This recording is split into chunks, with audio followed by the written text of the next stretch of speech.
صلی اللہ علی محمد صلی اللہ علیہ وسلم۔ السلام علیکم ورحمۃ اللہ وبرکاتہ۔ نحمده ونصلي على رسوله الكريم، اما بعد، قال الله تبارك وتعالى: فاعوذ بالله من الشيطان الرجيم، بسم الله الرحمن الرحيم. أم حسبت أن أصحاب الكهف والرقيم كانوا من آياتنا عجبا إذ أوى الفتية إلى الكهف فقالوا ربنا آتنا من لدنك رحمة وهيئ لنا من أمرنا رشدا۔ صدق اللہ العظیم۔ میرے محترم بزرگوں اور دوستوں،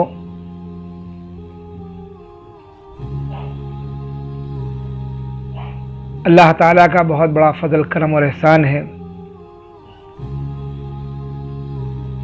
کہ اللہ تعالیٰ نے ہم سب کو عافیت کے ساتھ رمضان مبارک کے روزہ رکھنے کی توفیق دی، اور عید بھی عافیت سے گزر گئی۔ اس لاک ڈاؤن میں اور کرونا وائرس کی بیماری میں ہم اللہ تعالیٰ کا شکر ادا کریں اور اللہ تعالیٰ سے اس بیماری کے بارے میں دعا کریں: اللہم انی اعوذ بک من الکرونا وائرس۔ اللہ سے پناہ مانگیں اور اپنے گناہوں پر استغفار کریں اور نیکی کے کام کرتے رہیں اور برائی سے بچتے رہیں۔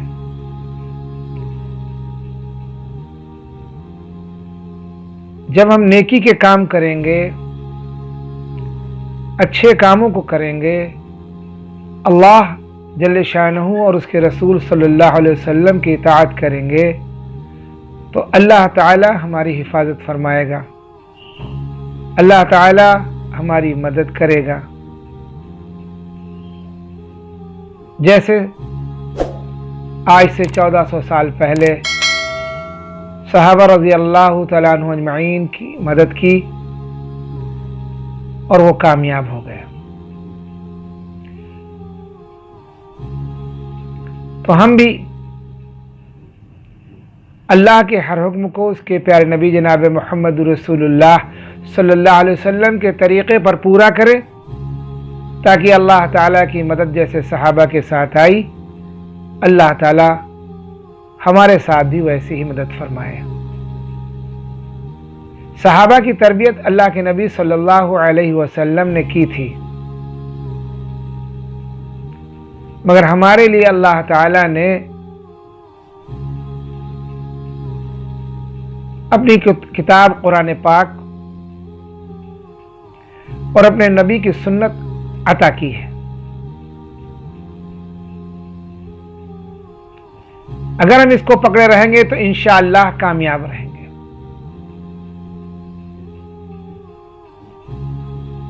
ہر مسلمان قرآن پاک کو روزانہ پڑھے اور اس کو سمجھنے کی کوشش کرے اور اس پر عمل کرے۔ قرآن کی ہر آیت جیسے صحابہ کی زندگی میں تھی، ہماری بھی زندگی میں آ جائے اور ہم کامیاب ہو جائیں۔ نماز اللہ کا حکم ہے، مگر اس کو پیارے نبی جناب محمد رسول اللہ صلی اللہ علیہ وسلم کے طریقے پہ پڑھیں گے تو اللہ کے ہاں وہ نماز مقبول ہوگی۔ تو ایسے ہی 24 گھنٹے کا جو بھی عمل، جو بھی اللہ کا حکم ہے، اس کو پیارے نبی صلی اللہ علیہ وسلم کے طریقے پہ کریں گے تو اللہ کے نزدیک مقبول ہوگا، اور جب مقبول ہوگا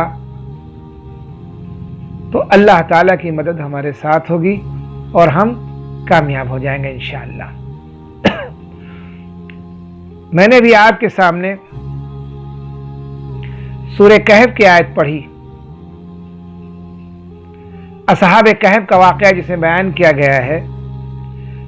اصحاب کہف کہتے ہیں غار والے. یہ واقعہ میں آپ کے سامنے بیان کرتا ہوں مختصر سا. ہر جمعے کے دن بہت سے لوگ سورہ کہف کی تلاوت کرتے ہیں. اللہ سارے مسلمان مرد اور عورتوں کو تلاوت کی توفیق عطا فرمائے. اس کے بڑے فضائل ہیں اور اس میں ان چند ساتھیوں کا ذکر کیا گیا ہے جنہوں نے اپنے ایمان کی حفاظت کے لیے اپنے وطن کو چھوڑ دیا تھا، اپنے گھر والوں کو چھوڑ دیا تھا. چنانچہ اس واقعے کو سنیں اور اس سے عبرت حاصل کریں. ہو سکتا ہے کہ اللہ تعالی ہم سب کی بھی پریشانیاں دور کر دے اور ہم لوگ اللہ تعالیٰ کی صحیح طریقے سے عبادت کرنے والے بن جائیں اور زندگی میں اللہ تعالیٰ خوشیاں دے دے. اس لیے میں اس واقعے کو بیان کرنے جا رہا ہوں اصحاب کہف کا مختصراً. اصحاب کہف جو تھے یہ چند سچے مومن نوجوان تھے. جب اس شہر میں ایک ظالم بادشاہ آیا جو مشرک تھا، اللہ کی نافرمانی کرتا تھا، اللہ کے ساتھ شریک کرتا تھا. یہ سینکڑوں سال پہلے کی بات ہے، ہزاروں سال، یوں کہ ہزاروں سال پہلے کی بات ہے. تو جب ظالم بادشاہ آیا اور اس نے ظلم کرنا شروع کیا، وہ مشرک تھا، اللہ کے ساتھ شریک کرتا تھا. اللہ ہر کسی کو تو معاف کر دیں گے، لیکن اللہ اس شخص کو معاف نہیں کریں گے جس شخص نے اللہ کے ساتھ کسی کو شریک کیا، چاہے وہ مسلمان ہی کیوں نہ ہو. سن لیجئے کان کھول کر کے، اللہ مشرک کو کبھی معاف نہیں کریں گے جس نے اللہ کے ساتھ کسی کو شریک کیا. جیسے اللہ کو قدرت ہے کسی کو اولاد دے، چاہے لڑکے دے چاہے لڑکیاں دے، چاہے لڑکیاں ہی لڑکی دے دے یا لڑکے ہی لڑکے دے دے، اور چاہے کسی کو کچھ نہ دے. یہ قدرت کس کو ہے؟ اللہ کو ہے، اور کسی کو یہ قدرت حاصل نہیں. مگر ایمان کی کمزوری کی وجہ سے آج ہم ایمان والوں کی صحبت میں نہ بیٹھے، علماء کی صحبت میں نہ بیٹھے، تو شیطان نے اپنی محنت شروع کر دی اور ہم نے اللہ کو چھوڑ کر اللہ کے ان بندوں کی قبروں پہ جا کر مانگنا شروع کر دیا جو دنیا سے جا چکے ہیں، جو مردہ ہیں، جو نہ چل سکتے ہیں، نہ اٹھ سکتے ہیں، نہ بیٹھ سکتے ہیں، نہ بول سکتے ہیں، نہ سبحان اللہ کہہ سکتے ہیں. یعنی ان کو لوگوں نے نہلایا، ان کو لوگوں نے کفنایا، ان لوگوں نے ان کی نماز جنازہ ادا کی، پھر لوگوں نے ان کو قبر میں اتارا. وہ محتاج ہو گئے. جب تک زندہ تھے اللہ کے دین پر چلتے رہے، اللہ ان کی زبان بن گیا، ان کا ہاتھ بن گیا، ان کا پیر بن گیا. جس کے لیے دعا کرتے تھے اللہ قبول کرتا تھا. لیکن جب وہ مر گئے، دنیا سے چلے گئے، اب وہ محتاج ہیں زندوں کے کہ زندہ لوگ جو ہیں ان کے لیے دعائیں مغفرت کریں. اس بات کو ہمیں ہر مسلمان کو سمجھنا ہے غور سے. ہم وہ نہ کریں جو ہمارے آباء اور اجداد کرتے چلے آئے، ہم وہ کریں جس کو اللہ کے نبی صلی اللہ علیہ وسلم نے اور آپ کے صحابہ نے کیا ہے. اور کسی کا مقام جو ہے صحابہ سے بڑھ کر نہیں ہو سکتا.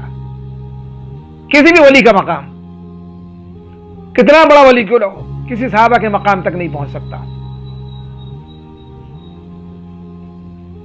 تو ہمیں صحابہ کی بھی زندگی کو سامنے رکھ کر گزارنا ہے کہ حضور پاک کے بعد میں صحابہ نے کیا کیا، اور ہمیں وہی کرنا ہے تاکہ ہم کامیاب ہو جائیں. تو اس لیے میں تمام مسلمانوں سے اپیل کرتا ہوں کہ اللہ کو چھوڑ کر اللہ کے غیر کے آگے کبھی ہاتھ نہ پھیلانا. اگر اللہ کے غیر کے آگے ہاتھ پھیلایا اور ان سے مانگا کہ مجھے نوکری دے دو بابا، مجھے اولاد دے دو، میری شادی کرا دو، تو مشرک ہو گئے اور مشرک جنت میں داخل نہیں ہوگا. یہ اللہ نے فرما دیا. اس لیے ایک اللہ کی اطاعت کرو. جب اذان دی جاتی ہے تو کہا جاتا ہے اشہد ان لا الہ الا اللہ میں گواہی دیتا ہوں اللہ کے سوا کوئی عبادت کے لائق نہیں ہے. صرف اللہ ہی ہے جو ہماری ضرورت کو پوری کر سکتا ہے, ہمارے مسائل کو حل کر سکتا ہے, ہمیں عزت دے سکتا ہے, ہمیں اولاد دے سکتا ہے, ہمیں روزی دے سکتا ہے, ہمیں کامیابی دے سکتا ہے. عزت کا دینے والا اور رزق کا دینے والا اور کامیابی کا دینے والا صرف ایک اللہ ہے. اس بات کا یقین ہمارے دل میں اتر جائے. اس کی محنت اللہ کے نبی صلی اللہ علیہ وسلم نے صحابہ کے دل پر 11 سال تک کی تھی. یہ 3 دن اور 40 دن اور 4 مہینہ اور سال بھر کی محنت نہیں ہے. اللہ کے نبی صلی اللہ علیہ وسلم جیسے استاد نے صحابہ پر محنت کی, پھر صحابہ کے دل میں ایسا ایمان اتر گیا. سبحان اللہ سبحان اللہ سبحان اللہ. قیامت تک ان کا تذکرہ ہوتا رہے گا, اور جب کسی صحابی کا نام آئے گا تو رضی اللہ تعالیٰ عنہ کہا جائے گا. اللہ ان سے راضی ہو گیا. یہ آج کتنے مسلمان گمراہ ہیں, شیطان نے ان کو گمراہ کر دیا ہے. اللہ کو چھوڑ کر, جس نے اس ساتوں زمین اور ساتوں آسمان کو پیدا کیا, جس نے سمندر کو پیدا کیا, جس نے چاند اور سورج کو پیدا کیا, جس نے انسانوں کو پیدا کیا, اس کائنات کا نظام جو چلا رہا ہے وہ اللہ ہے. ہم اللہ کو چھوڑ کر, جو ہمیشہ زندہ ہے, جسے کبھی موت نہیں آئے گی, ہم اللہ کے بندوں کے آگے جا کر ہاتھ پھیلا رہے ہیں اور ان سے مانگ رہے ہیں جو مردہ ہیں, مر چکے ہیں. تھوڑا سے سمجھیے, اللہ ہدایت دے دے گا, اللہ سمجھا دے گا. لیکن جب ہم سمجھنے کی کوشش نہیں کریں گے تو شیطان ہم کو گمراہ کر دے گا. اور گمراہی کی وجہ یہ ہے کہ ہمارے اندر دین کا علم نہیں ہے. دین کا علم نہیں ہے, اس لیے ہم دین کے علم کو سیکھیں اور اپنے بچے کو عالم دین بنائیں, تاکہ میرے گھروں میں اللہ کا دین آئے. علماء انبیاء کے وارث ہیں. ہمارے گھر میں عالم دین پیدا ہوں اور ہم ان سے دین کو سیکھیں اور اپنی زندگی کو اللہ اور اس کے رسول کے طریقے کے مطابق گزاریں. چنانچہ جو ہے وہ ظالم بادشاہ آ گیا جو شرک کرتا تھا, بتوں کی پوجا کرتا تھا اور لوگوں کو بتوں کی پوجا کرنے پر مجبور کرتا تھا. کمزور ایمان والے ڈر گئے اور اس کی باتوں میں آ کر کے شرک کرنا شروع کر دیا. مگر ان چند نوجوانوں نے, جنہوں نے ایمان پر محنت کی تھی, اپنے ایمان کو بچانے کے لیے اپنے گھروں کو چھوڑ دیا. جبکہ ان کے باپ دادا کہتے تھے, اے بیٹا تم کو جان سے یہ بادشاہ مار دے گا, تم کو قتل کر دے گا. انہوں نے اپنے گھر والوں کی نہ سنی اور اپنے ایمان کو بچانے کے لیے اپنے شہر سے نکل کر ایک پہاڑ کی غار میں چلے گئے. پہاڑ کی غار میں چلے گئے. اور سن لو, یہاں قیامت تک آنے والے انسانوں کو اللہ بتا رہا ہے کہ جیسے یہ لوگ اپنے ایمان کو بچانے کے لیے اپنے شہر کو چھوڑ کر نکل گئے, چونکہ یہ کمزور تھے, کم تھے تعداد میں, یہ مقابلہ نہیں کر سکتے تھے اس بادشاہ کا. تو اگر ہم میں مقابلہ کرنے کی طاقت نہیں ہے, ہم تعداد میں کم ہیں, کمزوری ہے, تو پھر ہم اس جگہ سے اپنے ایمان کو بچانے کے لیے ہجرت کر لیں تو اللہ کی مدد آئے گی, جیسے اصحاب کہف کے ساتھ اللہ کی مدد آئی. اور 1 دن 2 دن نہیں بلکہ 309 سال تک غار میں پڑے رہ گئے. 309 سال تک, 1 دن 2 دن نہیں. قرآن میں اللہ تعالیٰ نے اس کا ذکر فرما دیا ہے. تو ظالم بادشاہ ظلم کرتا تھا اور اس بات پر مجبور کرتا تھا کہ لوگ اللہ کو چھوڑ کر بتوں کی پرستش کریں. اللہ ہم سب کی حفاظت فرمائے, ہمارے ایمان کی حفاظت فرمائے. اللہ تعالیٰ کبھی دے کر امتحان لیتا ہے اور کبھی لے کر امتحان لیتا ہے. اس کی آزمائش, اس کے امتحان میں کامیاب ہونا, انشاءاللہ دنیا اور آخرت میں کامیابی حاصل ہوگی. لیکن تھوڑے حالات آتے ہیں, ان حالات پہ جمنا